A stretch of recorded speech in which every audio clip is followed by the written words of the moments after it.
So Japan recognized about 30 years ago that they were running out of people, especially working people. And they came up with a strategy that from now on, we move our factories to where our customers are. And so for the last 30 years, Japan has been building factories mainly across the U.S. South and Southwest. In a century, they became the #1 economy in the world. And one of the big reasons was tariffs. The U.S. protected as they started manufacturing, they put tariffs on products coming from the outside. We have the tariffs if you want to move stuff into the United States, but if you didn't, all the tariffs will be counted as external tax money now, and that will pay for the U.S. government rather than individual Americans, companies and individuals paying the income tax, and everything drops down. So what you have is a thriving economy.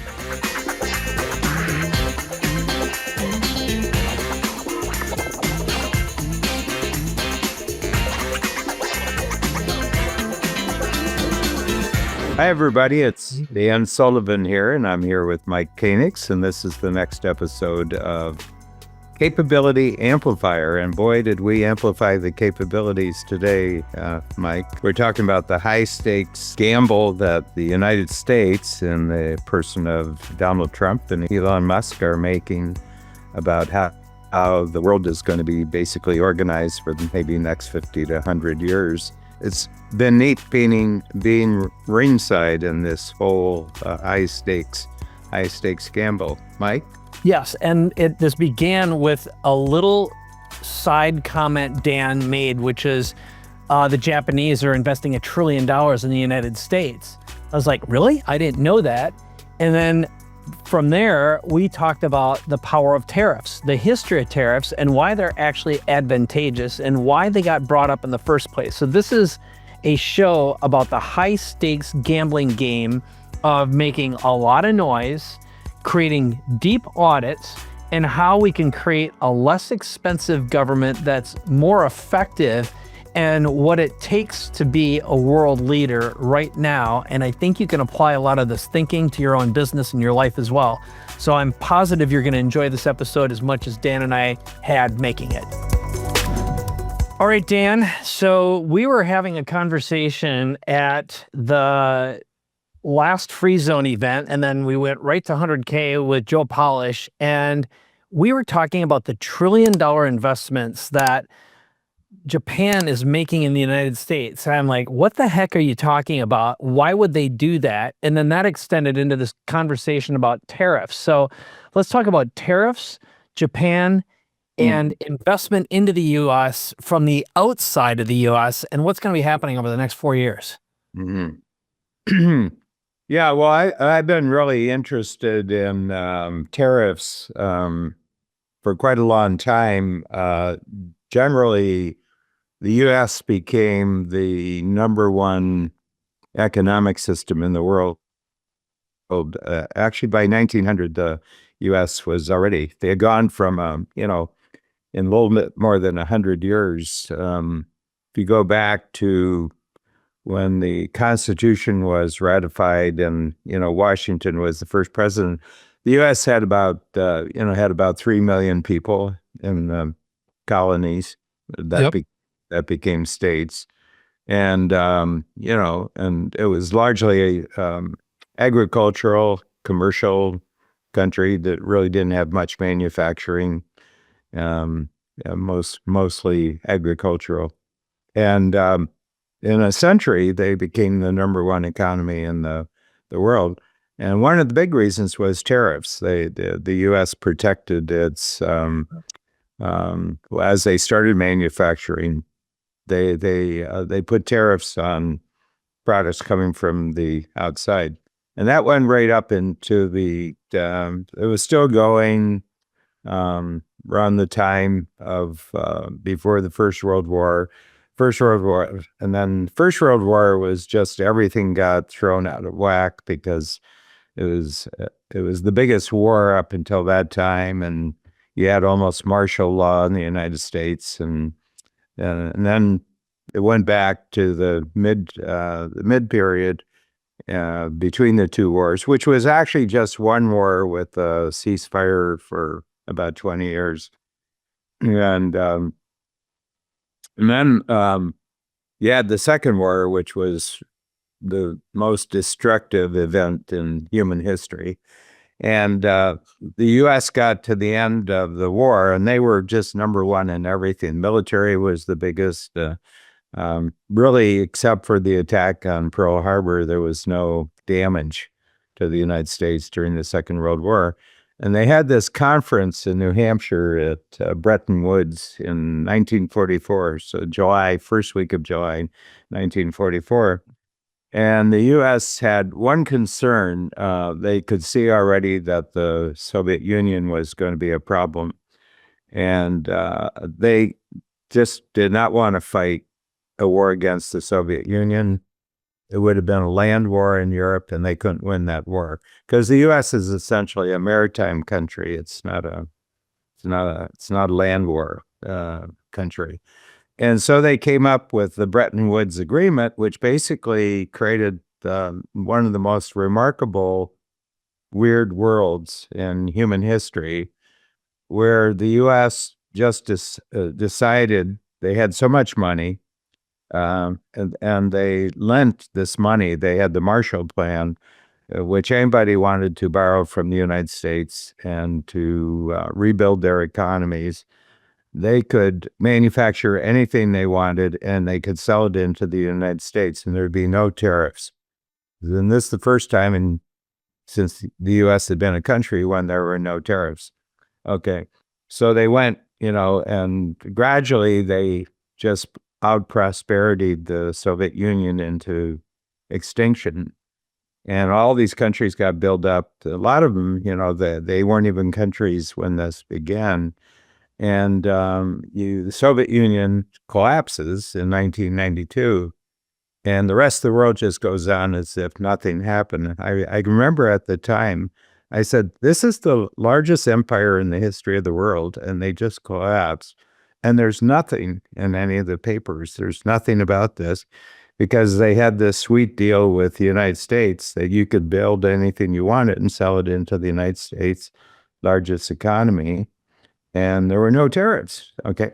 But that didn't mean the other countries didn't have tariffs. Japan had tariffs, France had tariffs, everybody had tariffs, and the United States has no tariffs. So it's easy for everybody else to sell stuff into the United States, but it's not easy for the United States to sell other stuff into the other countries.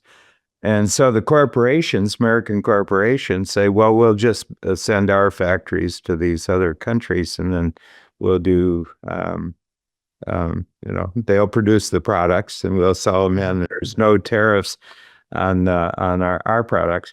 But meanwhile, they're not reciprocating with the United States. So you'll notice that a word has come into existence over the last month, and they're called reciprocal tariffs. Okay. And it's simply a tit for tat.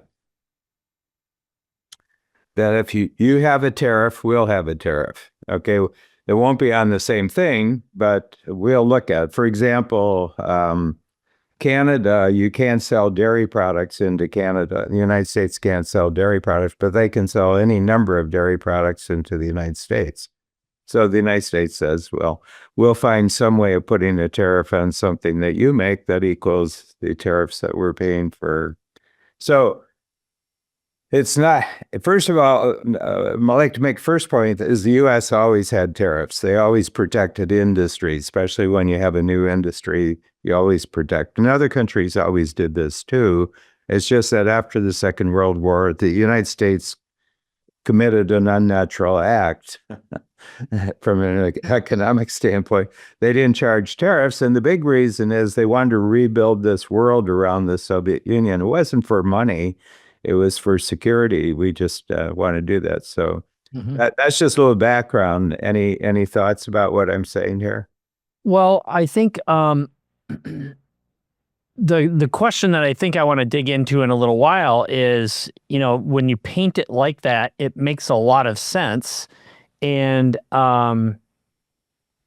it strengthened the whole world and ultimately when I read into it, I know your history. Um, we made the world a better place while we policed the world and prevented the Soviets from doing bad things. And now we've got a different kinds of threats. We certainly have been moving inward, and we're doing a completely different. The mindset of America has changed, and we're not policing, we're not protecting. We're pulling out of NATO and it seems like most international organizations, and also the nature of warfare is going to absolutely change, which I think factors into that. We didn't really talk about it, but now China makes, I was just watching a Peter Zion video, and China makes the majority of all drone technology worldwide.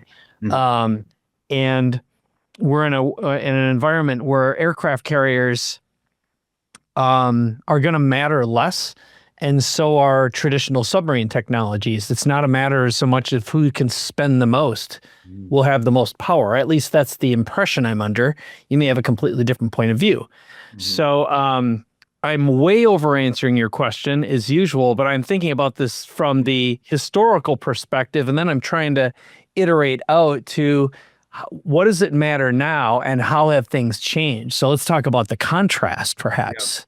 Well, I just wanted to keep it on the economic basis before we Yes. do what the military implication is. Okay. Yeah, let's do that. Basically, that the job of the no tariff world was to prevent the Soviet Union. And I would consider the Soviet Union collapsing as having finished the job, that you actually did the job. But nobody wanted to look at what the economic basis was for the agreement that did it in the United States. And this didn't, everybody blames this on Trump, but it actually started with Bill Clinton. Bill Clinton actually said, hey, you guys, we're doing this, but you're doing this to us. And then Bush came along, same thing. Obama came along, same thing. And Trump was saying, we're not getting their attention. The big thing with Donald Trump is he has a way of getting people's attention. Yes, he does. And the way he does it, I mean, I can see it in Canada because I live in Toronto. And he just said, well, we're just going to put 25% tariff on everything. And all of a sudden he got their attention. The prime minister flew down to Florida to meet with him at Mar-a-Lago. And he didn't impress the president. So he said, maybe you're not a real country, and maybe you're not a prime minister. Maybe you're just a governor. And that got his attention. And he quit. He basically quit. He resigned. So that's tension. He did the same thing with Mexico. And so the big thing is that it has to be reciprocal. His whole notion, it has to be reciprocal. You drop your tariffs, we drop our tariffs. You put your tariffs on, we put our tariffs on, except if you don't want to pay the tariff, move your factories to the United States. Okay. If you want to move your factory to the United States, hire American workers, pay American taxes in the United States, there's no tariff. But if you want to continue producing, shipping your product in the United States, we're going to put a 25% tariff. So this is just one of three strategies that he's putting together. This is my take on it. Well, when you put it that way, that makes perfect logical sense. It seems like a fantastic opening salvo, and you can't bring someone to the table unless there's something to come to the table for. And he certainly is, what he did with, the Prime Minister of Canada was, well, it was astonishingly fast. Everything happened so quickly. It certainly did with Mexico too. That all makes sense. So let's tie this to. Okay, so now I want to tell you, I want to come back to your Japan example. That's exactly right. And I've got some AIs doing a bunch of research in the background right now on the whole Japan thing. Okay. So yeah, let's hear your perspective on that. Yeah, so Japan recognized about 30 years ago that they were running out of people, especially working people. And they came up with a strategy that from now on, we move our factories to where our customers are. Okay. And so for the last 30 years, Japan has been building factories mainly across the U.S. South and Southwest. Okay, Yep. the car companies, Nissan, and all the Japanese car companies, and their electronics companies. They're mainly the main factories as far as anything that gets purchased in the United States is actually produced in the United States. Actually, manufactured in the United States, and that's good. That's a good deal. The U.S. really likes that because it was very hard to sell things into Japan. Okay, they had the tariffs and everything, so they've been very accommodating. The one country that's been very accommodating to the United States has been Japan, because they have a history of what happens if you really get into a war with the United States. They actually have some experience with that. Yeah. And the whole thing is that this is going to be the deal going forward with Trump. He'll say, you pay a tariff or you move your factory to the United States. And quite frankly, this has a lot of implications to it, because in the United States, there's two types of states. There's union states and non-union states. And when the people from from the other countries are building their factories in the United States, they say, if it costs us this much if we're in a union state, costs us this much if we're in a non-union. So all this manufacturing in that is coming into red states, not blue states. So this is the second part of it. There's a real implication here. This is good. So I'm going to support what you said, and I'm going to show you something. So you see what went on. And I'll introduce a new character here. AI is our additional character in our show. But we have, this, by the way, is ChatGPT o1 Pro, which was just released as of now, about a week ago, with something called Deep Research. So I just gave it a little prompt. Dan and I are doing a podcast about how Japan is investing $1 trillion in the U.S. economy and the power of tariffs, how this will improve the economy. Give me 10 great questions and counterpoints I can ask Dan. So it asked me some clarifying questions, which that is really, really good. The kind of clarifying questions it asks are great. And usually I just say, just do all, because I get a lot of really good stuff from that. But then it did its research, and it not only provided a significant report. I'll scroll through it really fast. You can see the volume of data it got. This is like what would be 2 to 3 days for a really good researcher to produce, complete with citations to everywhere it found. And it probably went through, I don't know how many sources, but a lot. But just to support what you're saying about what's going on.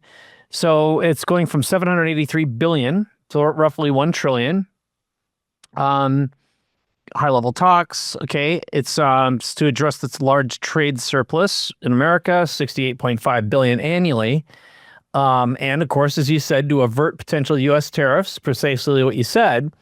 So then they talk about the industries and sectors, which are energy, liquefied gas, natural gas, steel, auto, tech, clean energy, and defense. But then they talk about the economic impact, and just what you were saying a moment ago about who it's affecting. Well, Japanese already employ close to a million U.S. workers. So, and there they are, auto, steel mills, tech. So from a political, it should create hundreds of thousands of additional jobs. Yeah. Yep. And as you said, assembly workers, engineers, and managers. But again, the deeper this goes, I was glancing at it as you were describing this, and it's like, first of all, yep, you're well-researched as usual, but the detail that this thing produces is so profound, so quickly. I'm just blown away. Yeah. Yeah. So that's the second part of so you have the tariffs and the reciprocal tariffs, and then you have a choice. You can move your factories. You have a choice where you want to move your factory, And generally speaking, unionized states, the cost of workers is much higher than it is. Cost of living is much higher in the Yep. in the blue states. The blue states are, so you want to move it to red states. Well, this has tremendous domestic political implications for the United States. It means all the growth will be in basically Republican states, not in the blue states. The third part of it is just after the election and just before the inauguration, Trump says we have a Department of Government which is called the Internal Revenue Service. We're now going to establish another department which was called the External Revenue Service. Okay. Mm-hmm. And he says that basically what we want is we want to use our trade relations with other countries in the world to provide the money for financing the U.S. government. And we want to, if possible, we'd like to eliminate income tax. But if not possible, we'll drop it down to flat tax, something like 15% corporate, 15%. 50% U.S. So there you have the three things. We have the tariffs. We have, if you want to move stuff into the United States, but if you didn't, all the tariffs will be counted as external tax money now, and that'll pay for the U.S. government rather than individual Americans, companies, and individuals paying the income tax, and everything drops down. So what you have is a thriving economy on the one hand, because a lot of people are moving their manufacturing into the United States. But on the other hand, we've dropped tax levels so Americans have a lot of money to spend. And we ramp up, the U.S. economy goes into warp drive. Okay, so the arguments I've heard against... Triple play. Okay, that's really interesting. I wouldn't have thought about it through that lens either. So the arguments that I've heard against tariffs is that ultimately the American will pay more. So what do you say about that? And then the second thing that I had heard before is that, and I'm going to cite the instance. I looked this up, but I'd heard it a couple times before that trade deficits like the one with U.S. has demand are not simply the result of unfair trade practices. They reflect deeper economic factors such as national savings and investment rates. So I can kind of guess what I think you'll say, but what would you say to the cost to consumers and businesses that ultimately it bounces back to us? Mm-hmm. Well, if you drop taxes, you have more money, you have more disposable income. So they're taking a look at that in the worst possible situation, there's no change, but in the best possible situation, there's a significant freeing up of, and that's straight across the board. And then it becomes a problem that if the federal drop their tax rate down, but the states like New York and California don't, then there's another, you're killing the blue party in the United States. Yeah. And this is why, if you notice that most of the shouting and the outcry against there, it's all coming from the Democratic side. And the reason is that he's cutting off their air supply. Yeah. It's brilliant. It really is brilliant. I'm just saying, I think that there's a well thought out logic about it. I mean, it's risky. Obviously, it's risky, and timing is everything on what he's doing. Now, the other aspect of it is going after the government itself with the Elon Musk, what he's doing with Doge.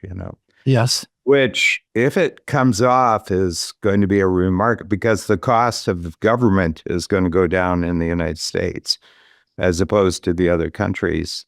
The cost of government itself. I mean, he's just finding he came across $3.2 trillion in the Treasury Department where checks have been sent, but they can't figure out where the checks went. Now, I find million, I'm at a point as an entrepreneur where I find million impressive, billion I find really impressive. I tell you, really, it's really good. It's like, That's a bit of a whoopsie. Yeah. whoa. But 3 point, this is one part, but it's, yeah, I'm sure some of it was legitimate spending. But if he were to just bring the cost of government down by 2.5% per year, Yeah. over about a 10-year period, That'll add up. things are getting really expensive. Yeah. And somebody said he's going to go to Fort Knox to see if the gold is actually. Yeah, still there. Yeah. I saw that. That was pretty funny. Yeah. So my sense on it, I'm just looking at it. And part of the reason is that he's only got 4 years. Right. He's like a brand new president, but he's only got 4 years. I mean, he had those 4, and I can see already that his opponents, the Democrats mainly, are saying, geez, if we'd only let him win in 2020, he'd be gone by now. Yeah, yeah. But instead, in strategic coach terms, he gave him 4 years to do experience transformers, and he said, geez, not everybody who said they like me in Washington actually likes me. I didn't know that when I went there. They play by different rules in Washington, and he had 4 years to think out maybe he would play by different rules. Right on. Well, so that's my sense about it. And but here's another thing on the European front, NATO. You brought up NATO. Yes. NATO's been getting the protection, but they haven't been paying for it. And the only country that has consistently paid its bills is Great Britain. They're the only country of all the European countries who paid. And he said, it's not our problem, it's your problem.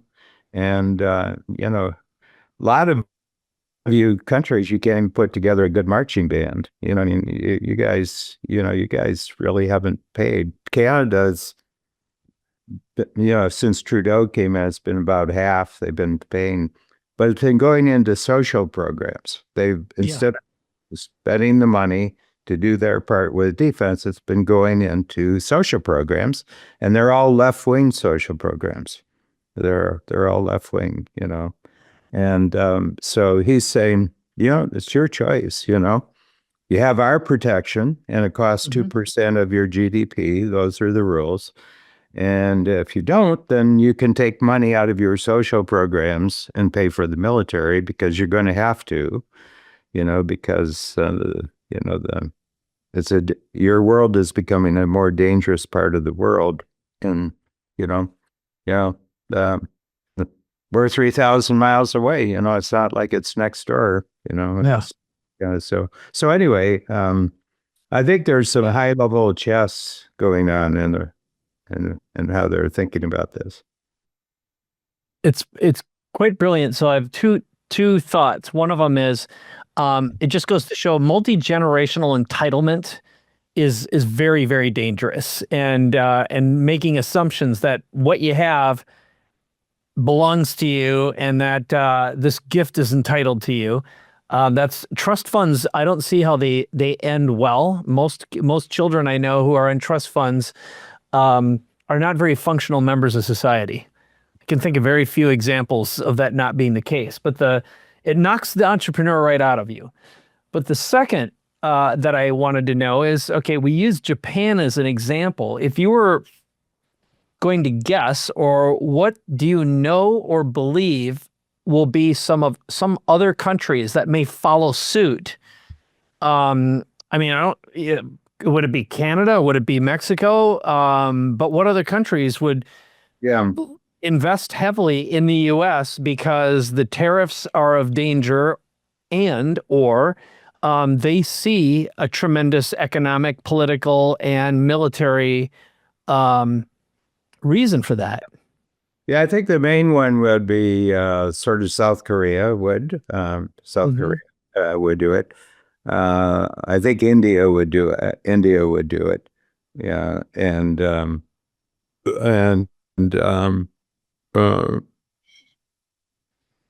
probably And these are high level. I mean, you have to think that these are high level technological. Most countries, I mean, the European countries would do it. I think you're going to get to the point where the UK is going to do it. And my sense is the UK now is balancing on a fence line between, is there a future with continental Europe or is there a future with United States, primarily the United States. And I think that's what's going on in Great Britain right now. Brexit was the first thing where they detached themselves, sort of legislatively, they've detached themselves from Europe. But now I think it's going to be economic that they're going to, they have to make a choice. My sense in the end, they'll go with the States. Common culture, I mean, British, basic legislative and legal structure is very, very similar. Cultural, same language makes a big difference, and everything like that. But the one insight that Trump came to, and I think it's been going on for about 30 years, I think he's been throwing it, the number one weapon that the United States has is the U.S. economy. Yes. That we can use our economy as a weapon. We don't have to threaten you with the military. We'll just threaten you with our economy. And the other thing, and this is insight that I've gained from talking to Peter Zion. I had some conversation with Peter. We had him as a free zone, the free zone. He was a free zone, and I saw him at Genius Network. And I said, is it your thought that the end of the Eastern Hemisphere as the driving force in history is we're coming to an end of the Eastern Hemisphere, and then now it's going to be the Western Hemisphere? Okay. And he said, yeah, he says, I think that's developing. Certainly the Western Hemisphere keeps getting more important, Western being North and South America. And he says the Eastern Hemisphere, Europe, Europe's, it's kind of finished. It's, I remember talking to one of the British members of Strategic Coach, and he says, what would you say the attitude of the United States people in the United States, what do you think their attitude is towards Europe? And I said, it's kind of, they see Europe as a bigger Disney World with probably more castle. Well, they have a lot more castles and probably a lot better restaurants. They just don't take them seriously. I'll agree with the castles. I don't think I'll agree with the restaurants even. But yeah, there's a lot of bright new chefs in the United States, I think. Yeah. But you just don't. We just don't take them seriously. You wouldn't take them seriously. I mean, culturally, when's the last time the Europe has been producing world-class art, world-class literature, world-class music? Have they been? I don't really know. They're scientists. Do they have? Israel has created more Nobel Prize winning scientists in the last 50 years than the continent of Europe. And there are 7 million people and everything like that. I just don't take them seriously. And I don't even go to the continent anymore. We used to go to London, and we'd travel to Vienna, we traveled to Amsterdam, I like Italy just because I like the Italians, I just like, they're having fun, who doesn't want around people having fun? But I think their time in history is over. And I think that's on a psychological, intellectual, and emotional level, not so much economic, not so much military. It's just that I think that the mojo's gone. It's gone forever. I'm gonna echo something, because this is a little test, but I was just at another event this week in San Diego, and today I attended an Abundance 360. Peter had a big group, and I was in a couple side groups, and all of them were filled with Europeans. So I looked through the names, And I don't know well, I know why, at least from a couple people, because in both groups I said, this is so interesting. This is the first time I know of where I've seen so many Europeans, and I looked at the names. It was clearly a bunch of Europeans. And the fact that two breakout groups, in both instances, everyone was a European. So I said, why are you here and what caused you to join? And they said, a Brit said this, a Turk said this, an Indian guy, and in the second group, it was an Italian and another Brit, and I can't remember where the other person was from, but they all said, we feel like we're so behind, especially in AI and longevity. Mhm. And I think when I listen to you right now, I've developed a number of, because we've been spending so much time in Spain, I've developed a lot of relationships with Spanish entrepreneurs, and that's what they say is there's just no innovation going on. Like, our innovation comes from copying Americans, and we can be 3 to 5 years behind, and even 2 years behind in AI. And that's what it takes to be relevant. And I know a multi-billionaire over in Spain, and I asked him, so how did you make most of your money? And besides real estate, he says, I knocked off American companies. I could be 3 to 5 years behind, and then I sold them to foreign entities, and that's how he made his money. So when I listen to you right now, I just had a bunch of dots get connected, because I do think that when you look at the gaps that AI are going to create as well, and if we can draw in through this is kind of a reverse tariff, is to bring the business and the investment in. And then if we can figure out a way to hasten migration into the US and draw top talent, and speed that process, then that's the unstoppable combination. Yeah. Well, I think the thing, this is another conversation I had with Peter Zion, and I said, I got a sense that the greatest fear of the rest of the world outside the United States is that the United States is just about ready to go into warp drive, and they don't really care. The U.S. just care. And one of the things is you keep an eye on this, because Elon is involved, that when the U.S. goes into outer space, there's not going to be any United Nations. Uh-huh. Yeah. Yeah. I mean, look at, just the power that he has with Starlink. Yeah. And SpaceX. I mean, the two of them are, the greatest inventions. One, because, the Starlink, because of the SpaceX. Mm-hmm. I think the deal that, if you're looking at deals, because if you're dealing with Trump, there's a deal in there somewhere. Yeah. And I think the deal with Elon, besides he gets to really learn how to run an entire government with AI, which I think is a big deal. I think that's really an important thing. But I think that he gets the entire the Mars trip paid for by the U.S. Well, He might just find the money in his savings, But I think he wants to walk on Mars, and he says, then Daddy will love me. Yeah.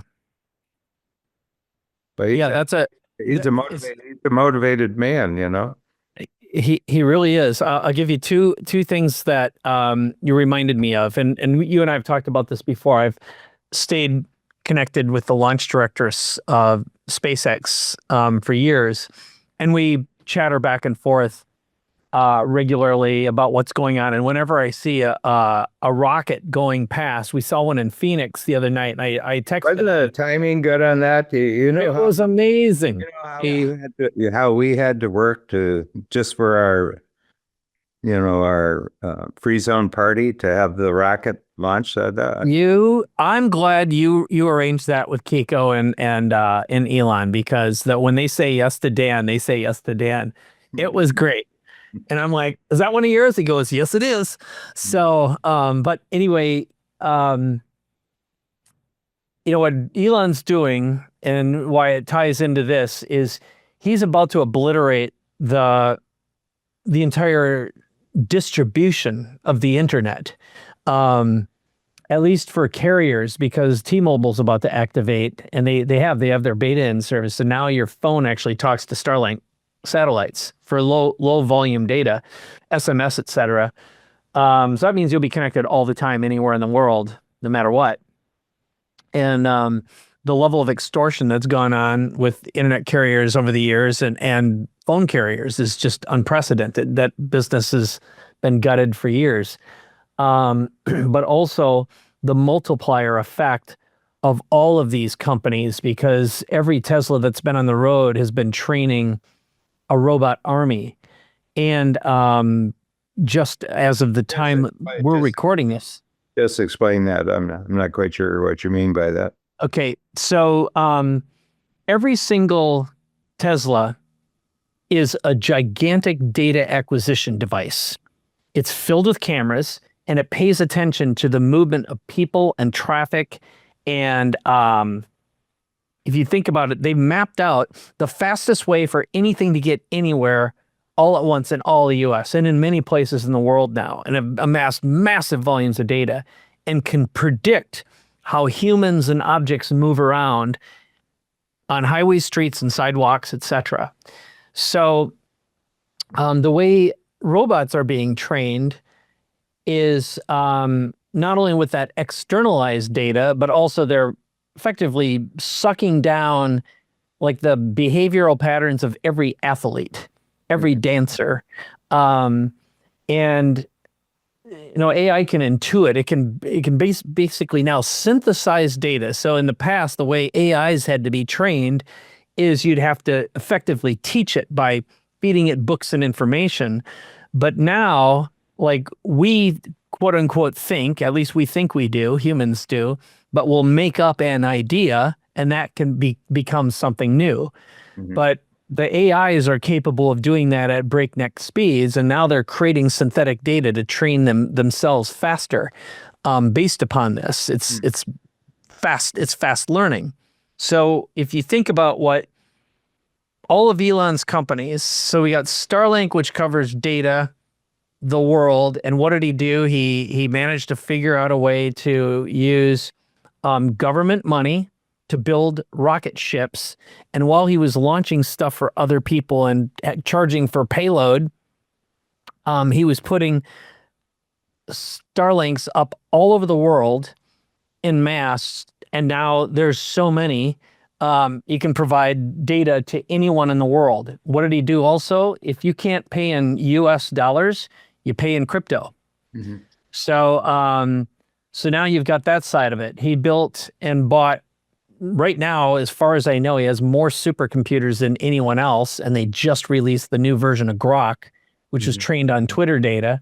So that's some more data that they're training on, which is conversations, real time, news and information, and they figured out how to filter out the garbage, at least mostly. So now the effect that they have between human motion data, car data, when you just start thinking about connecting all these dots, the advantage that Elon Musk has, Tesla is not a car company, and people are constantly, giving him grief. They just haven't seen anything. There's so much momentum and science and technology there. And every one of those cars is a massive AI supercomputer that doesn't have to be connected to the grid all the time in order to provide full self-driving capabilities. Mm-hmm. exceptionally profound. It is a very, very complicated robot. It just has wheels. Mm. Yeah. Yeah. Well, you're more in touch with the world that provides this kind of information. I go back to my basic theory is that the last couple of centuries of geopolitical history has been essentially a reaction to the U.S. Declaration of Independence and the Constitution. Okay. That launching in a brand new part of the world that nobody knew existed from a European standpoint or from an Asian standpoint. There's this huge continent and nobody knew it existed. And, Yep. and then the North America is far more important than South America. And this new country got started by a whole bunch of really bright people. It was a startup country. Mm-hmm. They put together an operating system, which was called the U.S. Constitution, and it's very, very durable. It's typewritten. It was 23 pages since 1789, and 240 years later, it's 27 pages. They've added 4 pages. It's a very durable operating system, and the whole world is responding to this because it's life, liberty, and the pursuit of happiness for people, and the rest of the world can't do this. It's only one country that can really do it. I mean, I live in another country. I've lived in. This is my 53rd year in Canada, and there isn't that freedom in Canada. A nice country, it looks nice and everything else, but there just isn't the dynamism here. Yeah. Yep. Yeah, dynamism here. And one of the things, because I was bankrupt twice in my entrepreneurial, journey, and I said, the difference. Somebody once said, "Well, why do you live here?" And I said, "I like this city. It's a nice city and it's a comfortable city. We got nice, we got nice, a lot of nice things about the country. I'm a 4-season guy, so I do like the seasons and everything else. And, it's not far from the States. You can get to the States really quickly." And they said, can you give me a reason why, it'd be better to live why the United States is better than Canada? I said, yeah, I went bankrupt twice and it took 7 years to get a credit card back. Yeah. I couldn't get a credit card. If it had been the United States and I'd gone bankrupt on Monday, I would have had 3 credit cards by Friday. That's the big difference between the countries. Yeah. Because the U.S. doesn't want you out of the game. America just does not want anybody out of the game. Canada doesn't want there to be a game. Yeah. Isn't that the truth? Yeah. So anyway, what do you think of putting your what Elon's doing together what Trump's doing? Because there's 2 really unusual individuals that you have who are collaborating. What do you think about that? Yeah. Well, and I think both of them are good-willed about this of why they're doing it. As far as America and American citizens are concerned, I think they're very, very good-willed about it. yeah, here's what I'll tell you what I'm really, really happy and positive about, and the thing that gives me a little bit of pause. So what makes me really, really happy is, and this really circles back to what you said earlier. Imagine if you could get better services for 20% of the price, and that would come from your government. That would be profound. Okay, even at half price. Okay, so if we paid half as much taxes and got better services with accountability and transparency, I love that. And I also look at Elon, and I've said this for a long time, and I still think I'm right. He will for sure be the first trillionaire. Mhm. And every time someone's said anything, I bought the first Tesla Roadster because I wanted the car and it was great. I don't remember if you remember the selling line that got me to buy it were two words: floor it. That's what they told me to do. In 0 to 60 in 3.7 seconds, I was like, I'm gonna buy it. And I came home and I said, Vivian, I really want this car. And she goes, I think you should buy it. So that was a $125,000 car then, when 125 grand was a lot to me. Still is a lot of money, right? So and then I bought the first Model S, and then I bought the first Starlink. I bought everything they've ever made, and I look at his business acumen and his ability to foresee the future and see non-obvious things and continue to apply first principles thinking inside his organizations is profound. What does the U.S. government need, and what does this country need? That. Mhm. And then what's the only way to make it happen without dropping an anvil in church, which is what I think Donald Trump is? There's no way to make this stuff happen. Just like in the beginning of this podcast, you talked about how you get Canada's attention. You do what you did. How do you get Mexico's attention? You do what he did. It all seems to make sense. So you've got the brain and you've got the voice. What gives me pause is the speed that it's happening and the amount of breakage and what the long-term implications are. So here's my little mini counterpoint. And just because I'm saying it doesn't mean it's true, but it's a little tiny example. So Vivian's done a lot of work on the ground in a lot of bad countries, and most notably Uganda and India. And she's literally returning from India in about an hour. So she's been there for a couple weeks. And she spent a bunch of time in USAID offices where she said, without it, these people would be dead. Mhm. And she said something really interesting. She said, what I don't think a lot of people realize is they've been the first line to great espionage for a long time, meaning if you want to know what's going on, you got to get on the ground, and the people who are on the ground know what's going on and they get invited in because they're providing aid. Now, it turns out there may be a high probability that there was tons of fraud associated with it. And there's going to be a lot of people who will have nothing really fast. And I think there's going to be diplomatic consequences that might not have been taken into account. And that does scare me, because I think having a strong America is great. And when they say, when America gets a cold, the world gets a flu. What I hope is that our growth doesn't come at the cost of everyone else, because, if there's I liken it to this. If there's an apocalypse tomorrow and you got to have everything, but no one else was around, it wouldn't be a fun party. What makes for a fun party is when you got a lot of people there and there's plenty to go around. And so I hope it doesn't come at the cost of very, very complex things that have been wound up over a long period of time. So that's my long-winded answer for you. Yeah.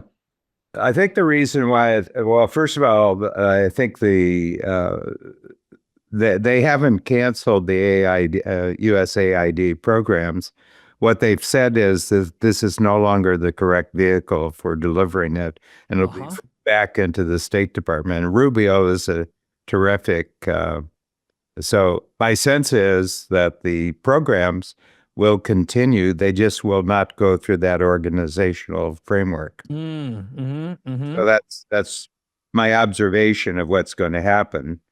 And so and first of all, it's a lot easier with AI to tell whether the money was actually delivered to where it's supposed to go.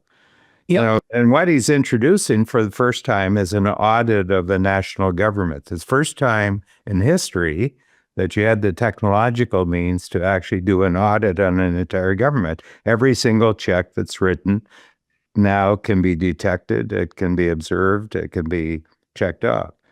So when was it that you wanted to have an audit of the U.S. government? Well, maybe 100 years ago, but we haven't had an audit for 100 years, and there was easy, undetectable money that is undermining the very, very future of the country. So I think that's the reason why they have to do that.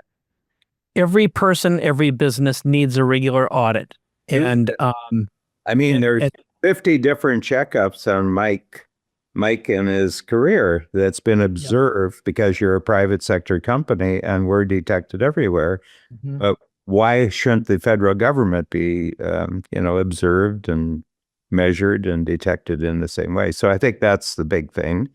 And it's just coinciding at the right time in history that this new capability with, geniuses who know how to apply it. I think it's the thing. We're getting some of the significant of the greatest genius in the United States since the country was created. I think. I completely agree, and the fact that it's happening so quickly. I mean, it'd be like if you get to walk in and suddenly it got better for half the price, you're not going to have a lot of people screaming about it. That's for sure. And I think that's the proof's in the pudding. So right now it's a matter of how much time it's going to take to make the sausage. Yeah. The other reason, I think the reason why it's happening so fast is because it's basically not a 4-year period, it's a 2-year period because you have the midterm elections in 2026. Okay.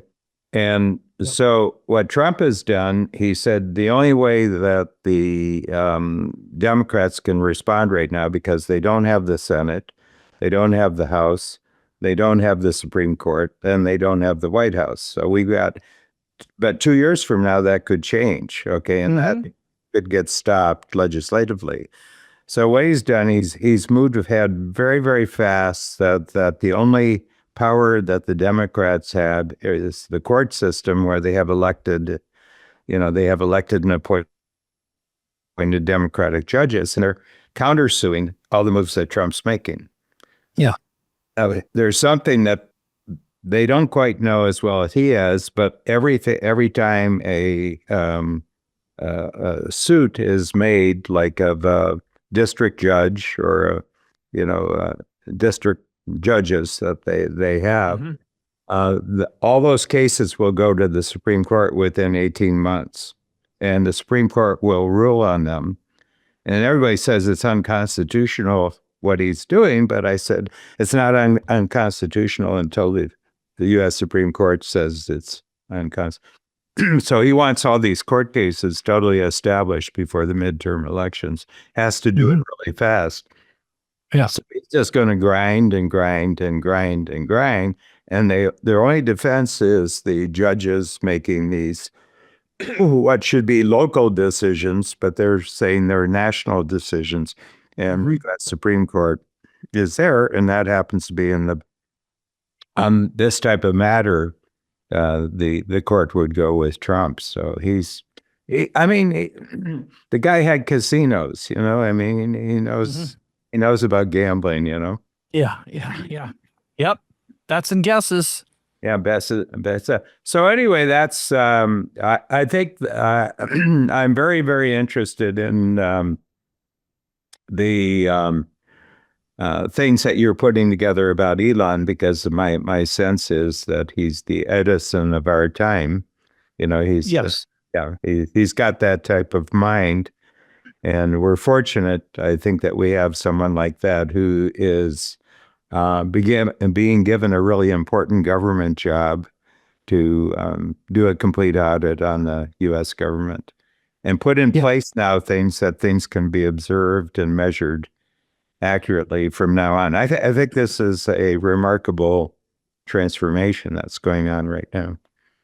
Yeah, and I think some of the maybe I'll wrap up my follow up to this, which is you know how I follow this show, the All In podcast, and one of the founders of that show is David Sachs, who is the czar of AI. I really enjoy him.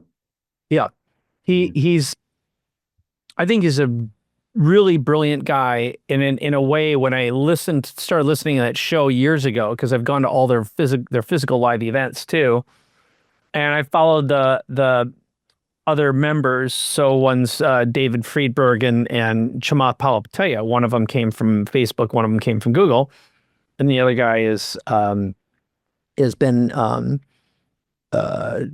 also been in Silicon Valley. They're all friends with Elon.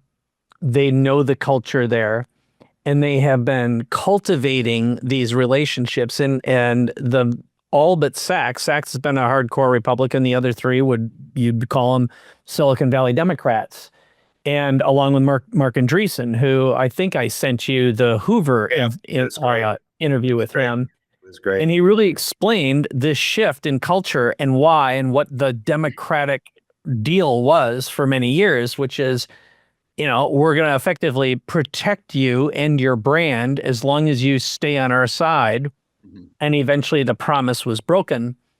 And part of it was, it's just the collapse. They talk about DEI being one of these. That's not the big reason. It's just a matter of a lot of promises weren't kept, and eventually they saw the disaster. And I think what Elon and Trump did is they sided with the smartest, richest people in the world who know how to run really good, innovative businesses. And they're approaching the United States as an innovative business. And the threat that they all agree on is if we lose the war with AI, that's when our military upside is lost, our economic upside, our currency upside potentially. There's a lot at stake that are all coupled to our ability to rapidly innovate and protect life, liberty, and the pursuit of happiness. All of these things. It is tied. So and I don't know anyone who better understands both the how, the who, and the what better than the team in place. And that's why I continue to be cautiously optimistic. But I've been voting with my wallet with all the people and organizations for a long time, and also betting my own future on the brains behind it. So I feel like we've got an aligned team who's thinking the right way. Yep. So again, I think we'll see. What we all hope and pray is that the intentions are there as well. But I guess you like to talk about history, and that's what. When I think about Dan studies history, and that includes history of behaviors, people, performance, and the fundamental operating system, which is the United States of America. All of them seem to be in line with one another. So I'm excited. Yeah, I mean, we all enjoy movies that are high stakes, but this is better than the movies. This is a high stakes film. You are right. You just gave me a great idea for the next episode. All right. This is only supposed to happen in movies, guys. This is awesome. Well, what do you say we wrap up this episode? This was very enjoyable. I think it was also, I think it was deep. I think it was expansive, and I think it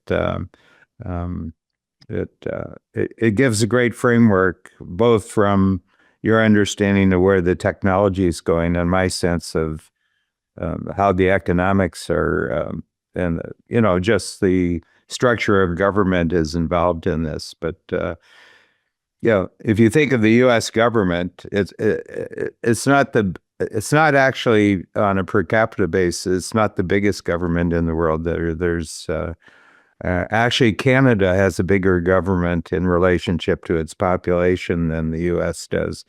But the thing about it, a government that is really reasonably expensive and effective at the same time, that's worth working for. I agree. That's a great way to end. What I am really happy about is when you said the Japanese $1 trillion investment in the United States. I was like, I want to know a lot more about that. Let's not talk about it. Glad we saved it for a show. Yeah, great. So good job. All right, well, we'll end this and just say this is Capability Amplifier. We always enjoy spending time with you. Thanks for listening. Thanks for watching. We'll see you in the next episode. It'll be great.